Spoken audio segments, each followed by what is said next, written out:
ಪ್ರಕೃತಿ ಸೌಂದರ್ಯದಿಂದ ಕೂಡಿದ ಪಾವೂರು ಉಳಿಯ ದ್ವೀಪದ ಮೇಲೆ ಅಕ್ರಮ ಮರಳು ಮಾಫಿಯಾದ ವಕ್ರದೃಷ್ಟಿ.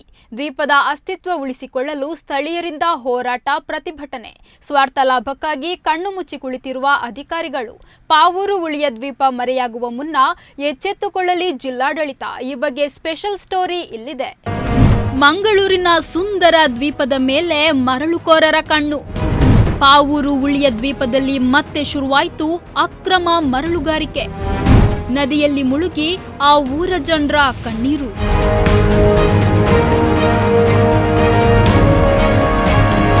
ಎಸ್, ಪಾವೂರು ಉಳಿಯ ದ್ವೀಪ ಮಂಗಳೂರಿನಿಂದ ಅನತಿ ದೂರದಲ್ಲಿರುವ ಸುಂದರ ದ್ವೀಪ ಪ್ರದೇಶ. ಇಲ್ಲಿ 50ಕ್ಕೂ ಅಧಿಕ ಕುಟುಂಬಗಳು ಜೀವಿಸುತ್ತಿದೆ. ಕಳೆದ ಕೆಲವು ದಿನಗಳ ಹಿಂದೆ ಇಲ್ಲಿ ನಡೆಯುತ್ತಿದ್ದ ಅಕ್ರಮ ಮರಳುಗಾರಿಕೆ ಸಾಕಷ್ಟು ಸದ್ದು ಮಾಡಿತ್ತು. ಮರಳಿಗಾಗಿ ದ್ವೀಪವನ್ನ ಅಗೆದ ಮರಳುಕೋರರು ಗಣಿ ಸಂಪತ್ತನ್ನ ಲೂಟಿ ಹೊಡೆದು ಅರ್ಧ ದ್ವೀಪವನ್ನು ನಾಶಗೊಳಿಸಿದ್ರು. ರಾಜ್ಯಾದ್ಯಂತ ಈ ವಿಷಯ ಸುದ್ದಿಯಾಗುತ್ತೆ. ಇದರ ವಿರುದ್ಧ ವ್ಯಾಪಕ ಆಕ್ರೋಶ ವ್ಯಕ್ತವಾಗುತ್ತಲೇ ಮರಳುಗಾರಿಕೆಗೆ ಬ್ರೇಕ್ ಬೀಳುತ್ತೆ. ಆದರೆ ಇದೀಗ ಇದೇ ಪಾವೂರು ಉಳಿಯ ದ್ವೀಪದಲ್ಲಿ ಮತ್ತೆ ಮರಳುಕೋರರ ಅಟ್ಟಹಾಸ ಮುಗಿಲು ಮುಟ್ಟಿದೆ. ಸೈಲೆಂಟ್ ಆಗಿ ಮರಳು ಎಗರಿಸುವ ದಂಧೆಯನ್ನ ಮರಳುಕೋರರು ಮತ್ತೆ ಆರಂಭಿಸಿದ್ದಾರೆ. ಬಂಟ್ವಾಳ ವಲಯದಿಂದ ಪಾವೂರು ದ್ವೀಪವನ್ನು ಉಳಿಸಿ ಎಂಬ ಹೋರಾಟ ಕಳೆದ 2 ತಿಂಗಳ ಹಿಂದೆ ಸಮಾನ ಮನಸ್ಕ ಸಂಘಟನೆಗಳು, ಮದರ್ ತೆರೆಸಾ ವಿಚಾರ ವೇದಿಕೆ, ಕತೋಲಿ ಸಭಾ ಮಂಗಳೂರು ಪ್ರದೇಶ ಇದರ ಮುಂದಾಳುತನದಲ್ಲಿ ನಾವು ದ್ವೀಪವನ್ನು ವೀಕ್ಷಿಸಿ ಇಲ್ಲಿಯ ನಾಗರಿಕರಿಗೆ ನ್ಯಾಯವನ್ನು ಒದಗಿಸಿ ಕೊಡ್ತೇವೆ ಎಂದು ಹೇಳಿ ಜಿಲ್ಲಾಧಿಕಾರಿಗಳಿಗೆ ಮನವಿ ಕೊಟ್ಟಿದ್ದೆವು. ಆದರೆ ಅದರ ತದನಂತರ ಸನ್ಮಾನ್ಯ ಸ್ಪೀಕರ್ ಅವರು ಜಿಲ್ಲಾಡಳಿತರಿಗೆ ಒಂದು ಸಮಿತಿ ರಚನೆ ಮಾಡಿ ಅದರ ವರದಿಯನ್ನು ಸಲ್ಲಿಸಲಿಕ್ಕೆ ಹೇಳಿದರು. ಆ ಸಮಿತಿಯಲ್ಲಿ ಸ್ಥಳೀಯರನ್ನು ಮತ್ತು ಯಾರು ಮನವಿಯನ್ನು ಕೊಟ್ಟಿದ್ದಾರೆ ಅವರನ್ನು ಸಹ ಈ ಸಮಿತಿಯಲ್ಲಿ ಸೇರಿಸಲಿಕ್ಕೆ ಹೇಳಿದರು. ಆದರೆ ಇದು ಲೆಕ್ಕಿಸದೆ ಸಮಿತಿಯವರು ಕಳ್ಳರ ದೋಣಿಯಲ್ಲಿ ಬಂದು ಯಾರಿಗೂ ಇನ್ಫಾರ್ಮೇಷನ್ ಕೊಡದೆ ವೀಕ್ಷಣೆ ಮಾಡಿ ಹೋಗಿದ್ದಾರಂತೆ. ಇದಕ್ಕೆ ನಮ್ಮಲ್ಲಿ ಯಾವ ಆಧಾರವೂ ಇಲ್ಲ. ಅದರ ನಂತರ ಜಿಲ್ಲಾಡಳಿತ ವರದಿಯನ್ನು ಕೊಡಲಿಲ್ಲ. ಇದರ ಅರ್ಥ ಗಣಿಗಾರಿಕೆ ಇಲಾಖೆ, ಜಿಲ್ಲಾಡಳಿತ ಮರಳು ಮಾಫಿಯಾದೊಟ್ಟಿಗೆ ಕೈ ಜೋಡಿಸಿ ಅಂತೇಳಿ ಒಂದು ಕನ್ನಡಿಯಂತೆ ಕಾಣ್ತಾ ಉಂಟು. ಇಷ್ಟೆಲ್ಲ ಆಗಲಿಕ್ಕೆ ಕಾರಣ ನಮ್ಮ ಜಿಲ್ಲಾಡಳಿತನೇ ಕಾರಣ. ಮರಳುಗಾರರಿಗೆ 2 ತಿಂಗಳು ಇಲ್ಲದ ಮರಳುಗಾರರಿಗೆ ಈಗ ಏಕಾಏಕಿ ಖಾಲಿ ಇದು ಒಂದು ದ್ವೀಪದಲ್ಲಿ ಅಲ್ಲ. ನೀವು ರಾಣಿಪುರ ದ್ವೀಪ ಉಂಟು, ಅಲ್ಲಿ ನೋಡಿದರೆ ಇದೇ ಪರಿಸ್ಥಿತಿ. ಉಳ್ಳಾಳ ಹೊಯ್ಗೆಯಲ್ಲಿ ಮೀನುಗಾರರು ಮೀನು ಹಿಡಿಯಲು ಅವರ ಬೇಸಾಯವನ್ನು ಮಾಡ್ತಾ ಇದ್ದಾರೆ. ಸಿಗಡಿ, ಚಿಪ್ಪು ಇದನ್ನು ಹಿಡಿತಾ ಇದ್ದಾರೆ. ಆದರೆ ಈ ಮರಳುಗಾರಿಕೆಯಿಂದ ಅಲ್ಲಿ ಹೊಂಡ ಬಿದ್ದು ಮೀನು ಹಿಡಿಯಲು ಅಸಾಧ್ಯವಾಗಿದೆ. ಅವರ ಜೀವನವನ್ನು ತೆಗೆಯಲಿಕ್ಕೆ ನರಳಾಡ್ತಾ ಇದ್ದಾರೆ. ಯಾಕೆ ಜಿಲ್ಲಾಡಳಿತ ಎಚ್ಚೆತ್ತುಕೊಳ್ಳುವುದಿಲ್ಲ? ಇವತ್ತಿನ ಪ್ರತಿಭಟನೆ 2 ತಿಂಗಳ ನಂತರ ನಾವು ಪುನಃ ಪ್ರತಿಭಟನೆಗೆ ಇಲ್ಲಿ ಜೋರಾಗಿ ಮರಳು ತೆಗೆಯಲಿಕ್ಕೆ ಪುನಃ ಶುರು ಮಾಡಿದೆ. ಆದುದರಿಂದ ಇವತ್ತು ನಾವು ವಿಭಿನ್ನ ರೀತಿ ನೀರಲ್ಲಿ ಮುಳುಗಿ, ಸ್ಥಳೀಯರು ನೀರಲ್ಲಿ ಮುಳುಗಿ ಪ್ರತಿಭಟನೆ ಮಾಡಿದ್ದೇವೆ. ಇದಕ್ಕೆ ಜಿಲ್ಲಾಡಳಿತ ಎಚ್ಚೆತ್ತುಕೊಳ್ಳುವುದಿಲ್ಲಾದರೆ ನಾವು ಇಡೀ ದಕ್ಷಿಣ ಕನ್ನಡ ಜಿಲ್ಲೆಯ ಜನ ಬಂದು ಇಲ್ಲಿ ನೀರಲ್ಲಿ ಕೂತ್ಕೊಳ್ತೇವೆ. ನಿರ್ದಿಷ್ಟ ಕಾಲ ಅಲ್ಲ, ಅನಿರ್ದಿಷ್ಟ ಕಾಲ. ಎಷ್ಟರವರೆಗೆ ನಮ್ಮ DC ಅವರು ಬಂದು ಇಲ್ಲಿ ಬಂದು ನಮಗೆ ಸಮಸ್ಯೆಗೆ ಪರಿಹಾರ ಮಾಡುವುದಿಲ್ಲ ಅಷ್ಟರವರೆಗೆ ನಾವು ನೀರಲ್ಲಿ ಕೂತ್ಕೊಳ್ಳುವಂತ ಪ್ರತಿಭಟನೆ. ಹೋದ್ಯ ಪಿಶಾಚಿ ಅಂದ್ರೆ ಬಂದ್ಯ ಗಾವಕ್ಷಿ ಅನ್ನುವಾಗೆ ಈ ಮರಳುಕೋರರ ಕಥೆ. ಕೆಲ ದಿನಗಳ ಬ್ರೇಕ್ ಬಳಿಕ ಇದೀಗ ಮತ್ತೆ ಹಂತ ಹಂತವಾಗಿ ಅಕ್ರಮ ಮರಳು ದಂಧೆಯನ್ನ ಆರಂಭಿಸಿದ್ದಾರೆ.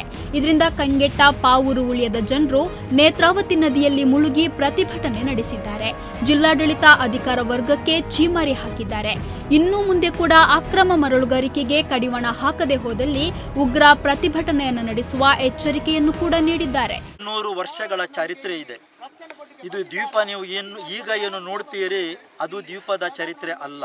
ಬದಲಾಗಿ ಮುಂಚೆವಾಗಿ ಇದು ದ್ವೀಪ ಒಳಚಿಲ್ನಿಂದ ಪ್ರಾರಂಭವಾಗಿ ಅಲ್ಲಿ ಈಗ ಅಡ್ಯಾರ ಅರೆಕಾಳ ಏನು ಬ್ರಿಡ್ಜ್ ಕಟ್ಟಿದ್ದಾರೆ, ಅಲ್ಲಿಯ ತನಕ ಅದು ವಿಸ್ತಾರವಾಗಿತ್ತು. ಅಂದರೆ 100 ಎಕರೆಯ ಮೇಲೆ ಈ ದ್ವೀಪ ಇತ್ತು.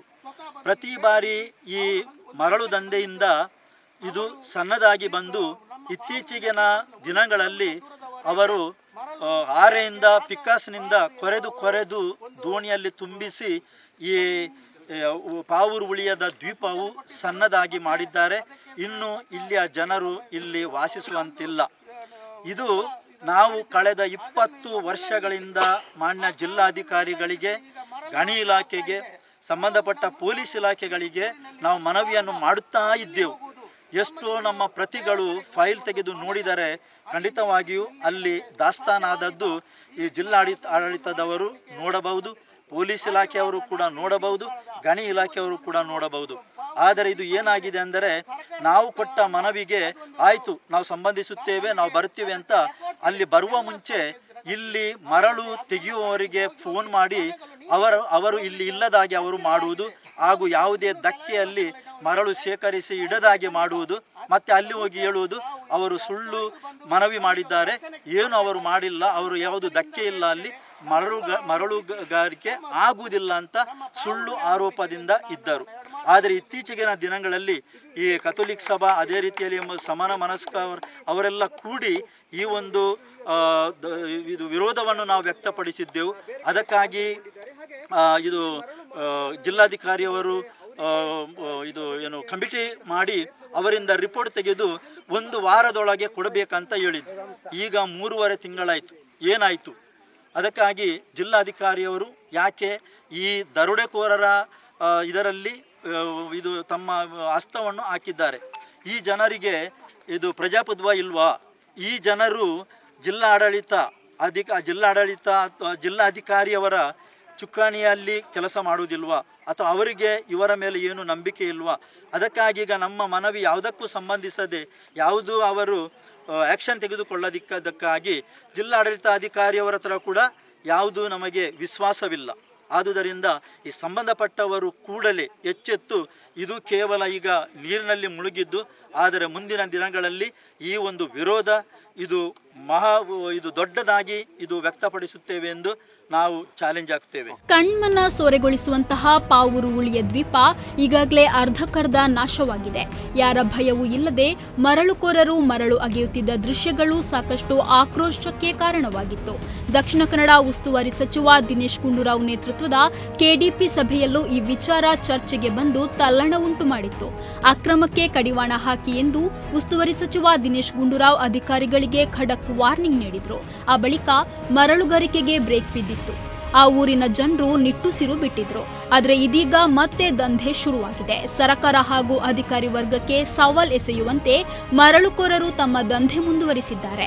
ಪ್ರಕೃತಿಯನ್ನ ನಾಶಗೈಯುವ ಪಣ ತೊಟ್ಟಿದ್ದಾರೆ. ನಿವಾಸಿಗಳಾದ ಉಳಿಯ ಪಾವೂರಿನ ನಿವಾಸಿಗಳು ಇವತ್ತು ಇಲ್ಲಿ ಸಾಂಕೇತಿಕವಾಗಿ ನೀರಿನಲ್ಲಿ ಮುಳುಗಿ ಪ್ರತಿಭಟನೆ ಮಾಡ್ತಾ ಇದ್ದಾರೆ. ಅವರಿಗೆ ಬೆಂಬಲವಾಗಿ ನಾವೆಲ್ಲರೂ ಕಥೋಲಿಕ ಸಭಾ ಮಂಗಳೂರು ಪ್ರದೇಶ ರಿಜಿಸ್ಟರ್ಡ್ ಬಂಟ್ವಾಳ ವಲಯ ಹಾಗೂ ಕಥೋಲಿಕ ಸಭಾ ಮಂಗಳೂರು ಪ್ರದೇಶದಿಂದ ಸಹ ಬಂದಿದ್ದಾರೆ. ಹಾಗೂ ಬಂಟ್ವಾಳ ವಲಯ ನಮ್ಮ ಧರ್ಮಗುರುಗಳು ಹಾಗೂ ಸ್ಥಳೀಯ ನಮ್ಮ ನಾಯಕರು ಇಲ್ಲಿ ಬಂದಿದ್ದೇವೆ. ನಾವು ಅವರಿಗೆ ಬೆನ್ನೆಲುಬಾಗಿ ನಿಲ್ಲಲಿಕ್ಕೆ ನಾವು 2014ರಿಂದ ಇಲ್ಲಿ ನಮ್ಮ DC ಆಗಿದ್ದರು AB ಇಬ್ರಾಹಿಂ ಅವರು ಇಲ್ಲಿ ನಿಷೇಧ ಒಂದು ಅರ್ಧ ಕಿಲೋಮೀಟರು ಈ ದೀಪದ ಸುತ್ತಲೂ ಅರ್ಧ ಕಿಲೋಮೀಟರ್ವರೆಗೆ ನಿಷೇಧವನ್ನು ಮಾಡಿದರು.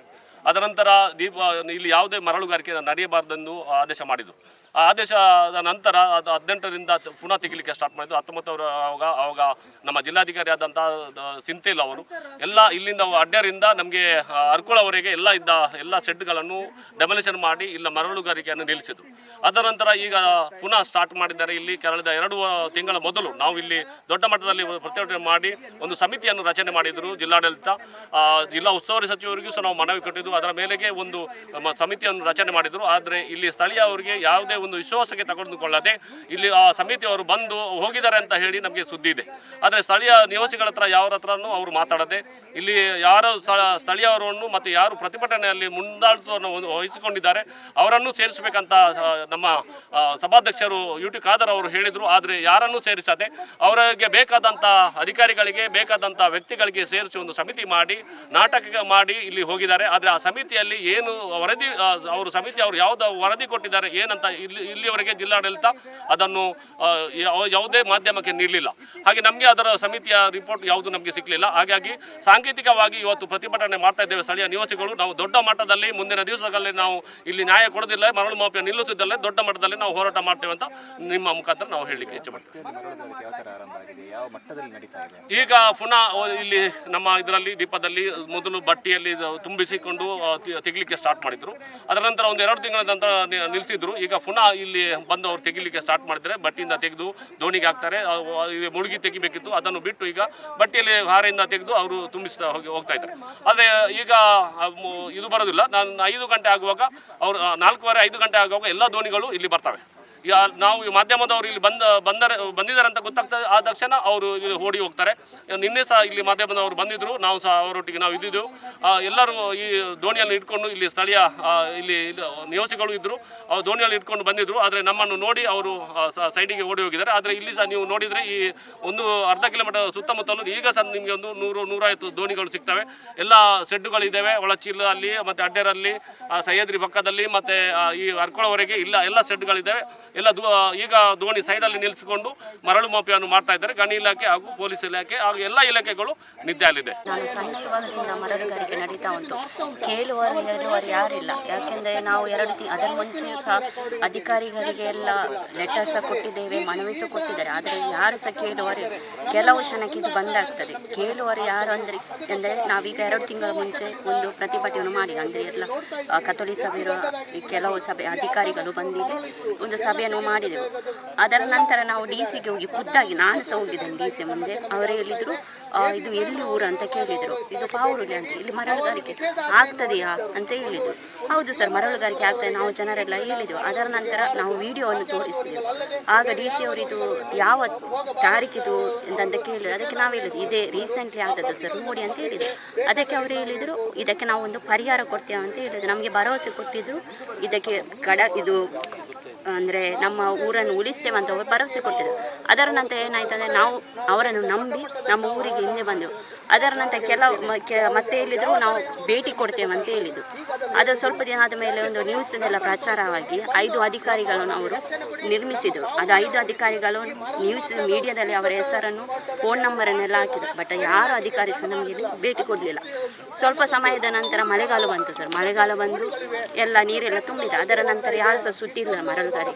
ರೀಸೆಂಟ್ಲಿ ಸ್ವಲ್ಪ ನೀರು ಕಮ್ಮಿ ಆದ ನಂತರ ಇವರದ್ದು ದಂಧೆ ಶುರು ಆಯಿತು ಪುನಃ. ಈಗ ಅಂದರೆ 6 ಗಂಟೆಗೆ ಸ್ಟಾರ್ಟ್ ಮಾಡ್ತಾರೆ, ಪುನಃ ಮರಳು ತೆಗೆ ಅಡಗದಿಂದ ದೋಣಿ ತಂದು ಅವರ ಸ್ವಂತ ದೋಣಿಯಿಂದ ಮರಳು ತೆಗೆ. ನಾನು ರೀಸೆಂಟ್ಲಿ ನನ್ನ ಕಣ್ಣಲ್ಲಿ ನೋಡಿದ್ದೇನೆ. ನಾನು ಕೆಲಸದಿಂದ ಹಿಂದೆ ಬರುವ 3-4 ಬೋಟುಗಳು ಅಲ್ಲಿ ಇದ್ದೇವೆ.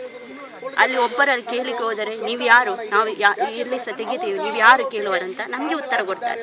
ಇಲ್ಲಿ ಜನ ಇರೋದು ಬಡ ಜನರು ಸರ್. ಇಲ್ಲಿ ಅಂದರೆ ಇಲ್ಲಿ ಜನರು ಕೂಲಿ ಕೆಲಸ ಮಾಡಿ ಎಲ್ಲ ಯಾರಿಗೆ ಸಹ ಅಷ್ಟು ಎಜುಕೇಷನ್ ಇಲ್ಲ, ತುಂಬ ಬಡ ಜನರು. ಅವರು ತಮ್ಮ ಕೆಲಸಕ್ಕೆ ಬೇರೆ ಕೆಲವರು ದೇಶದಲ್ಲಿ ಇದ್ದಾರೆ, ಆದರೂ ಸಹ ಅದು ಸಹ ಕಷ್ಟದಿಂದ ಕಲಿತು ಹೋಗ್ತಾ ಇದ್ದಾರೆ. ಅದರ ನಂತರ ನಮಗೊಂದು ಸೇತುವೆ ನಿರ್ಮಾಣಕ್ಕೆ ನಾವು ತುಂಬ ಅಧಿಕಾರಿಗಳಿಗೆ ಪ್ರೆಷರ್ ಹಾಕಿ ಎಲ್ಲ. ಅದರ ನಂತರ ಬ್ಯಾಂಗ್ಳೂರಿಗೆ ಸಹ ನಾವು ಹೋಗಿ UT ಖಾದರ್ಗೆ ಸಹ ಮನವಿ ಕೊಟ್ಟರು. ಆದರೆ UT ಖಾದರ್ ಸಹ ಇದಕ್ಕೆ ಯಾವುದು ಸಹ ಪರಿಹಾರ ಕೊಡಲಿಲ್ಲ. ಅವರು ಅದನ್ನು ಮನ್ನಗಣನೆ ತೆಗೆದುಕೊಳ್ಳಲಿಲ್ಲ. ನಮಗೆ ಎಂತ ಇಲ್ಲ ಅಂದರೆ ನಮ್ಮ ಊರು ನಮಗೆ ಬೇಕು. ನಾವು ಇಲ್ಲಿ ತುಂಬ ಬಡ ಜನರು ಸಹ ಎಲ್ಲಿ ಹೋಗಿ ನಮಗೆ ಮನೆ ಕಟ್ಟಲು ಅಸಾಧ್ಯ. ಯಾಕೆಂದರೆ ನಮ್ಮ ಊರು ನಮಗೆ ಬೇಕು. ನಾವು ಸಣ್ಣ ಇರುವುದರಿಂದ ಊರು ನಮಗೆ ಬೇಕು. ಇದಂದರೆ ಇಲ್ಲಿ ತುಂಬ ಪ್ರವಾಸಿಗರೆಲ್ಲ ಬರ್ತಾರೆ. ಊರನ್ನು ನೋಡಿ ತುಂಬ ಖುಷಿಯಾಗಿದೆ.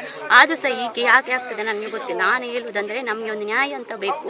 ಇದಕ್ಕೆ DC ಅವರು ಬಂದಿಲ್ಲಿ ತಮ್ಮ ಕಣ್ಣಲ್ಲಿ ನೋಡಿ ನಮಗೆ ಒಂದು ಪರಿಹಾರ ಕೊಡಬೇಕು ಅಷ್ಟೇ. ಬಡ ಜನರಿಗೆ ಇಲ್ಲಿ ಪರಿಹಾರ ಬೇಕು ಅಷ್ಟೇ. ಒಟ್ಟಾರೆ ಆಡಳಿತ ವರ್ಗದ ಗಮನಕ್ಕೆ ಬಂದರೂ ಮತ್ತೆ ಇಂತಹ ದಂಧೆ ಜನ್ಮ ತಾಳುತ್ತಿರುವುದು ಖೇದವೇ ಸರಿ. ಈ ಗ್ರಾಮಸ್ಥರ ಅಳಲಿಗೆ ಒಗ್ಗಟ್ಟು ಇನ್ನಾದರೂ ದಕ್ಷಿಣ ಕನ್ನಡ ಜಿಲ್ಲಾಡಳಿತ ಈ ಅಕ್ರಮಕ್ಕೆ ಕಡಿವಾಣ ಹಾಕುತ್ತಾ ಎಂದು ಕಾದು ನೋಡಬೇಕಾಗಿದೆ. ಅಹಮದ್ ಬಾವಾ ವಾಮಂಜೂರು, ದೈಜ್ವಲ್ 24/7.